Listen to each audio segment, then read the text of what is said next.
think I lost my mind. Everything I knew came falling down. Anything I built comes crashing. You don't need the other ones after this. It's just us. Fucking just us. Boys. How are you, man? Yeah, mate. Yeah, I'm good. How are you two? Awesome, Very good, dude. man. Awesome. Good. Matt, thank you so much for joining Dale and I on Hard Rock Rewind. Obviously, there's a lot of stuff we'd love to chat to you about. Let's go with the most important thing at the moment. This Friday, 7th of November, your new album, your third album dropping, The Only Heaven You'll Know. Actually, Dale and I did a reaction on that track when you dropped it, the title track, I think maybe 4 months ago or something like that. Yeah, really cool. Yeah, man, really cool. Really interesting film clip with the whole cathedral and the priest stuff and that. Great track. Amazing vocals. We'll get to that later. But how you guys feeling about it all, man? Super excited, dude. Yeah. We're super happy with this album. We've tried to go back to the way we wrote Lost Souls, as in we wanted to write songs that we felt happy with first of all before putting them out to the world, rather than writing songs we thought the world wanted us to write, if you know what I mean. So yeah, we're super stoked with it, man, and I personally think it's the best piece of work we've done so far. Yeah. Awesome. I'm curious because as I said, we did that reaction video. I'd never heard of you until Dale mentioned it. And I went back, had a listen to your Dale's, he's always feeding me new music. And had a listen to your older stuff, similar vein, but definitely it seems like there's more synth sort of stuff, I guess, on this one, if I'm right. But just curious to know your writing process. Is there a bunch? Do you guys do it as a full band, or is there one or two members that kind of do most of the writing? Or how do you guys go about writing the tracks? So I think now with this third album, we finally got into knowing how our best ways of writing songs and stuff like that. Like the first two albums we were still a new band, you know what I mean? We got picked up pretty quickly and kind of fell into it all pretty quickly. So the first album we wrote in a shed through COVID. So normally Benji and Craig, the guitarist, they'll write half a song demo type of thing, and then I'll chuck over some vocals on top of that, and we'll just kind of work from there normally. I mean, since the COVID thing, now I live in America, everything's kind of remote, you know what I mean? But when we can, we do love to get together and we'll take a week off and go hire a fucking cottage somewhere in the middle of nowhere in England, and we'll just spend a week just writing demos and stuff like that. But I wouldn't say we have a very specific one way of writing songs.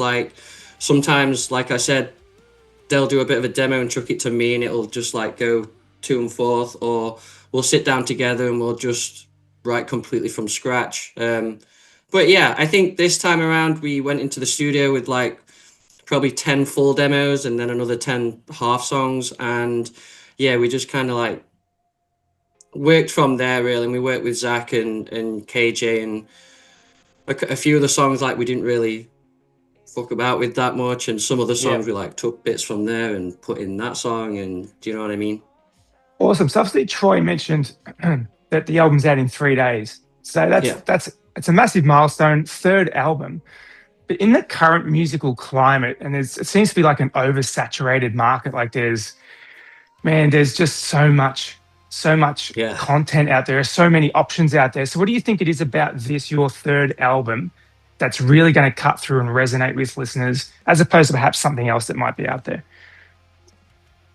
I think we've always been a band that have tried to write songs we really tried to wear our heart on our sleeves. Do you know what I mean? So especially with this album, I've dived into a lot of stuff lyrically that I've been super anxious or scared to write about before, even talked about, I guess, in my past, my relationship with faith and just some of the things that I've gone through in my upbringing and stuff like that. And I think that, like you said, the genre or the scene is very, very oversaturated. There's so much stuff out there and so much good stuff.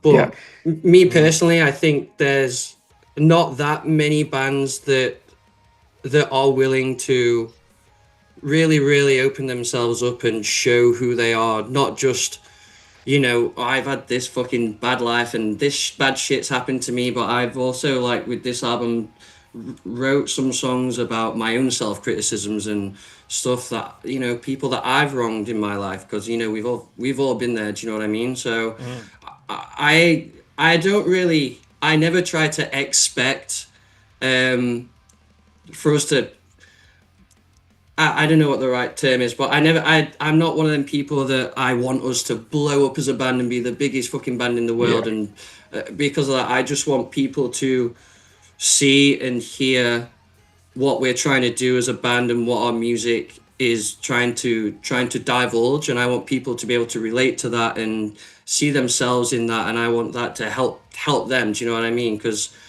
that's, in my opinion, that's one of the main reasons why we turn to music a lot of the times emotionally and stuff, because we want to feel heard and we want to feel seen and we want to know that other people are going through the same shit that they're going through. So it's not that I expect anything better from this album for us as a, you know, to be more and more successful. Obviously I'd love that, that'd be great, but that's not what I'm like trying to do. Do you know what I mean? It's my therapy, as I'd say, to do our music and stuff, and if I want people to resonate with that. Yeah. Look, man, we want it to blow up for you because thank you. Well, yeah, we want you to have another 4 months off because that's the life, right? That's unbelievable. Look, you grew up on the outskirts of Leeds.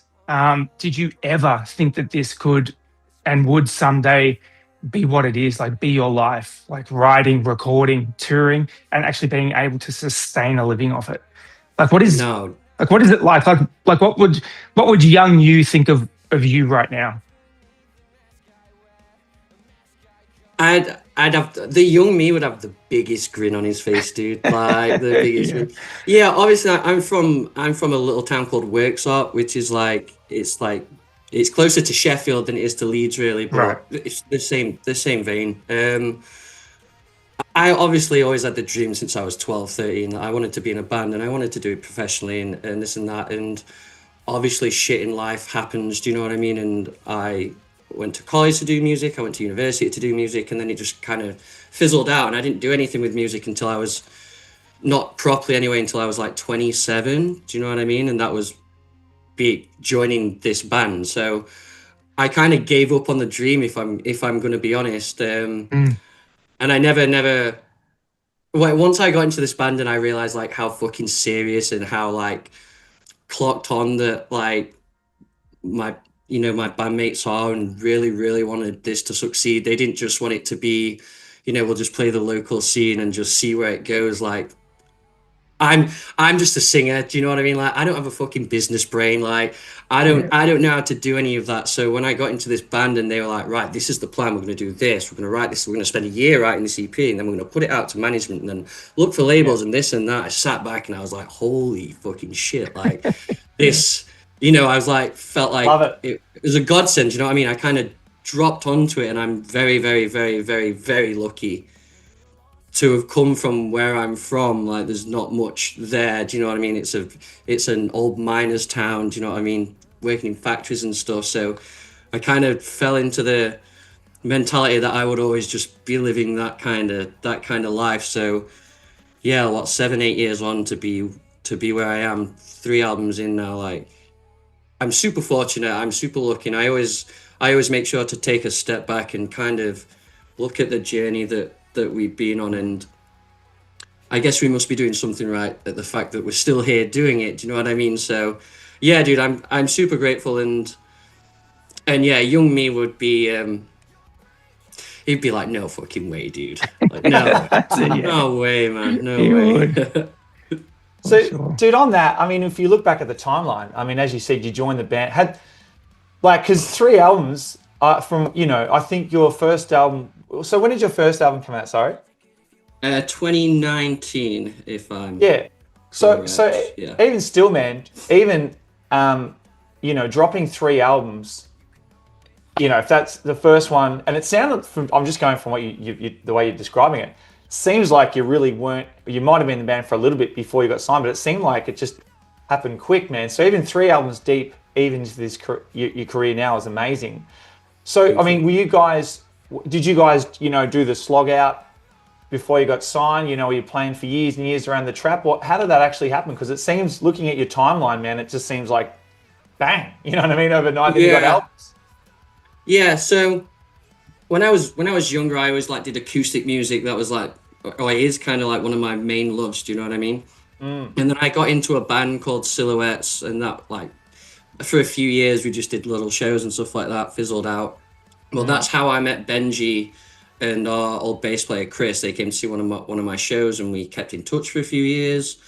My band fizzled out. They were in another band called Fault Lines before, and then a load of shit happened with that band, and then they just called me up one day and asked me if I wanted to audition. So I was like, yeah, fucking yes. So got on the train the next day, straight to Leeds, auditioned for the band. Obviously got into the band, and they were just I think because with Fault Lines, Benji especially, he has a very good business mind, do you know what I mean?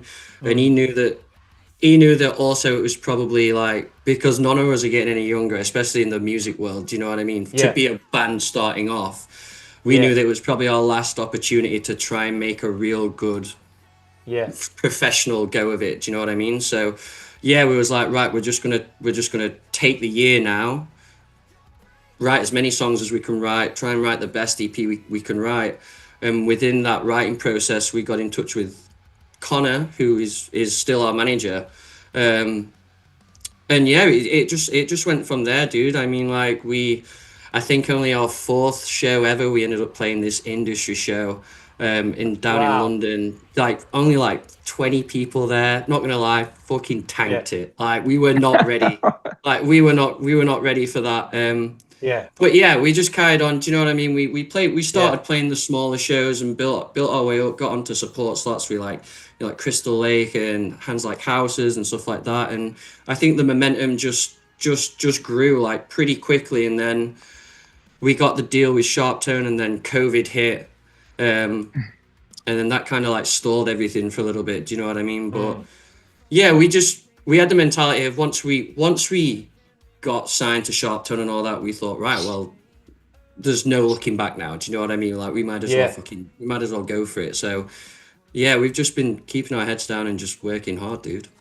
Dude, that's amazing. Oh, I'm curious, because I do acoustic covers full time as my profession, and I'm curious as a vocalist, your range, man, you got a super high range. It's crazy. and you probably noticed when we did the reaction, we talked about him man, I wonder if this dude can do it live. And then I looked at some videos. I'm like, he can. It's pretty amazing. most of the time, I'm not gonna lie. I've had some off days, dude.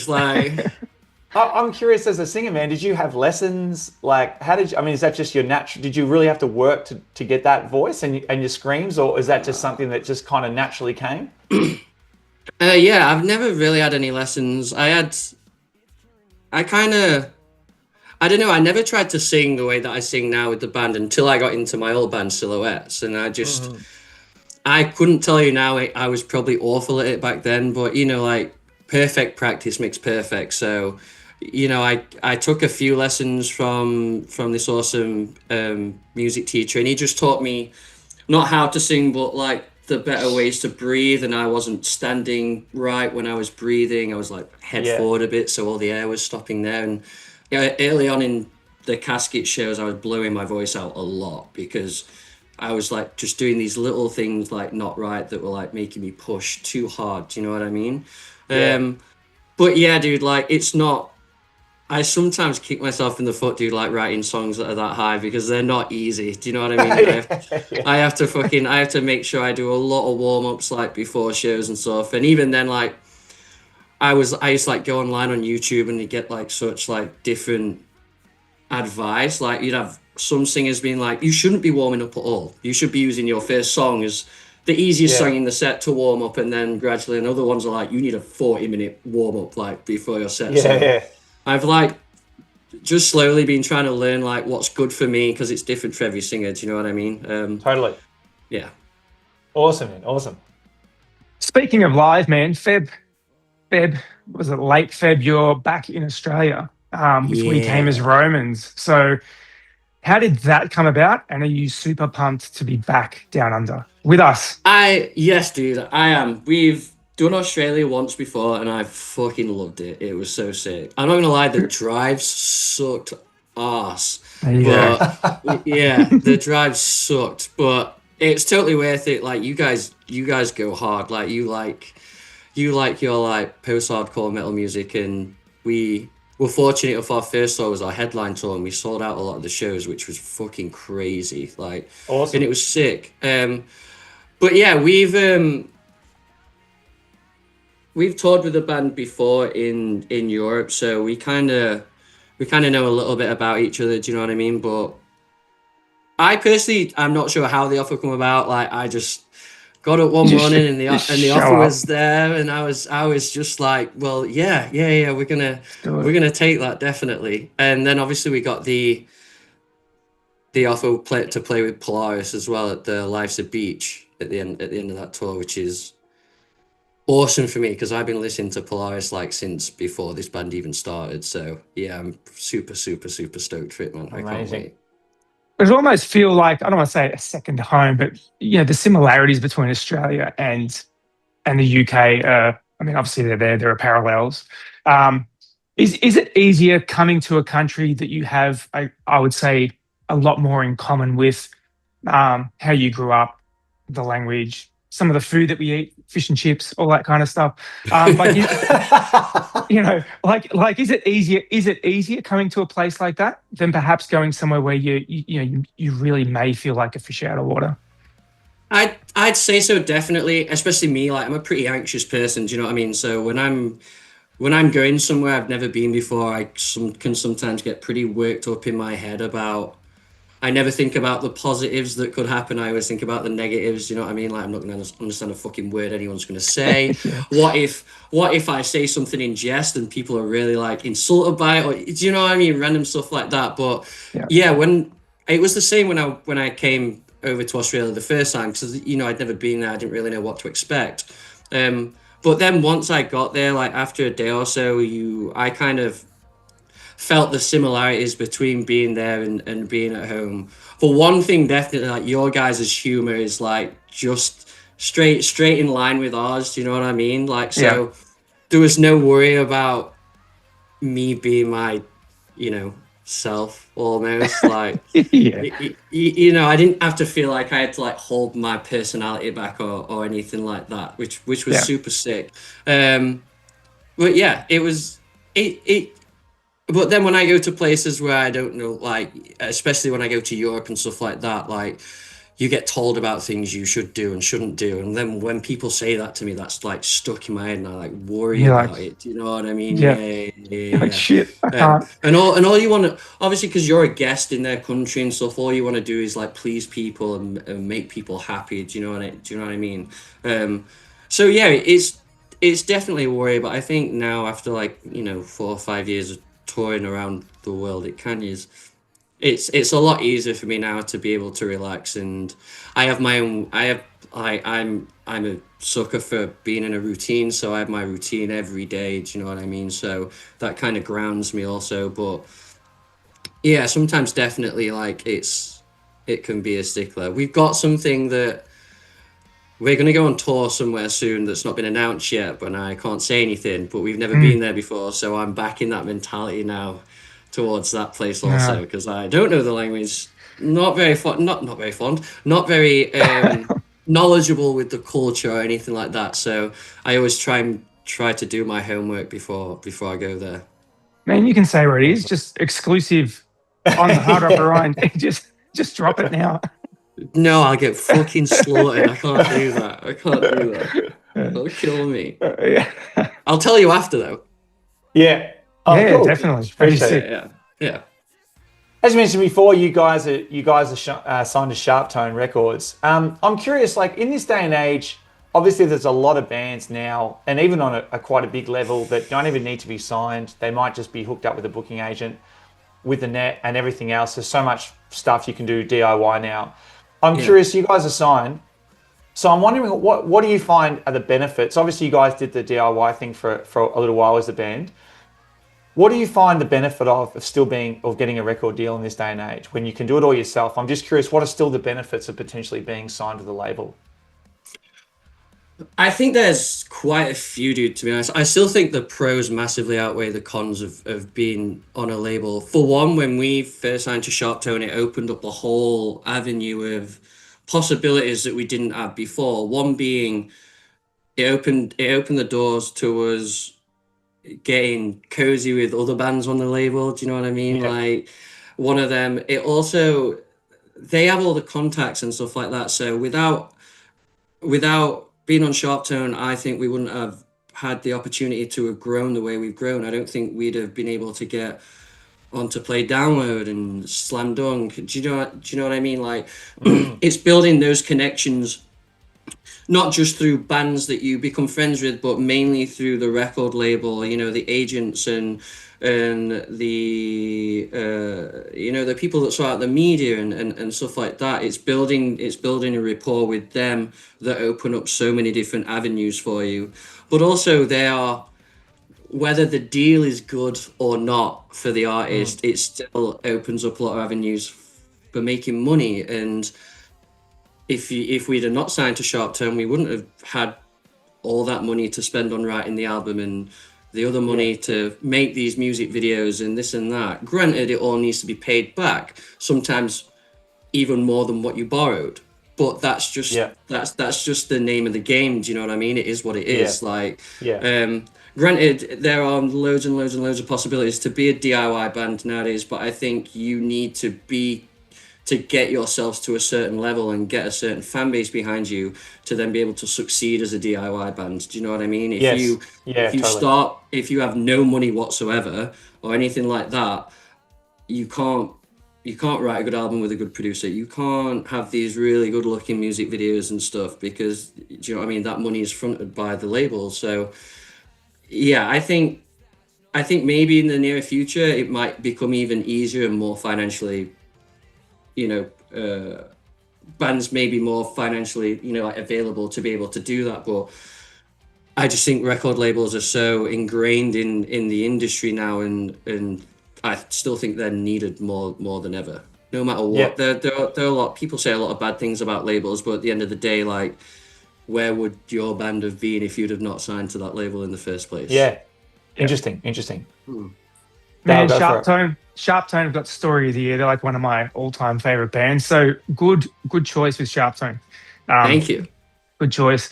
So speaking of the industry, where do you think the music industry is headed? Because music itself as a tangible seems to have been devalued. Like, you're getting paid a fraction of a cent per stream, per song, all blood, sweat and tears you put into that song.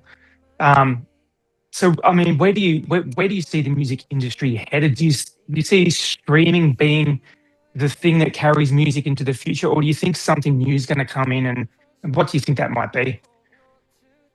I think the way that the industry has been carved out over the last, 10, 15 years, I think you have no choice but to expect or see that it's all going to be about streaming. Do you know what I mean? Your numbers are what carry you as a band now, I think. Do you know what I mean? I personally don't agree with that. I wish we were still buying CDs and stuff. Do you know what I mean? One, to help the artist more, and two, I think, I don't want to get in trouble by saying stuff but I think it's become a certain type of monopoly now. Do you know what I mean? I think certain corporations have way too much power and way too much leverage over musicians and bands and stuff like that. But that's just the way that it's been allowed to happen. For the future, I think it would take something very, very, very special or something very big that's bigger than the music industry to change what's happening in the music industry. I think there's a lot of politics in it. A lot of people in politics are benefiting off the way that it is right now. Do you know what I mean? Let's say the amount of money that Spotify make per year in profit compared to how much they're paying artists per play, let's be honest, is fucked. But I can sit here and moan about that all I want, but something needs to happen. There needs to be an action within people in the industry to fight that. Do you know what I mean? And I'm not saying that we should boycott we should boycott Spotify or anything like that. I think the industry needs them. I just think it should be a much fairer playing field, a much more level playing field as to what it is right now. But yeah, I don't think it's as bad as what a lot of media make it out to be. I think it's still salvageable, but the industry, for everyone to benefit equally. But yeah, it's not in a great state right now. I will admit that. Matt, that's our time, brother. Thank you so much for joining us today. Just to promo just a couple of things you guys are doing. So obviously, guys, 7th of November, this Friday, third album's dropping. Get amongst it. You guys obviously coming down here next February. So the dates, you're playing Brisbane. So you're playing with We Came As Romans and Head Wreck. Friday the 6th of Feb in Brisbane. Saturday the 7th of Feb, Sydney. Sunday the 8th of Feb, Newcastle. Wednesday the 11th of Feb, Perth. Thursday the 12th of Feb, Adelaide. And then you're making your way to Melbourne for Valentine's Day. Saturday the 14th in Melbourne with Polaris, We Came As Romans. I think the artists Murder, Ocean Sleep, Terminal Sleep, Head Wreck, and I think there's another band there. Dude, all the best for the album, brother. All the best for the tour. Hopefully we can catch you at some point. It'd be great. And yeah, Dal and I wish you all the best, brother. Really do. Thank you. Thanks, boys. man. Thank you very much. No, I appreciate your time. Appreciate you taking the time out to speak to me. Thank you, man. Absolute legend. Thanks, dude. Chat soon. Appreciate it. Take it easy. See you.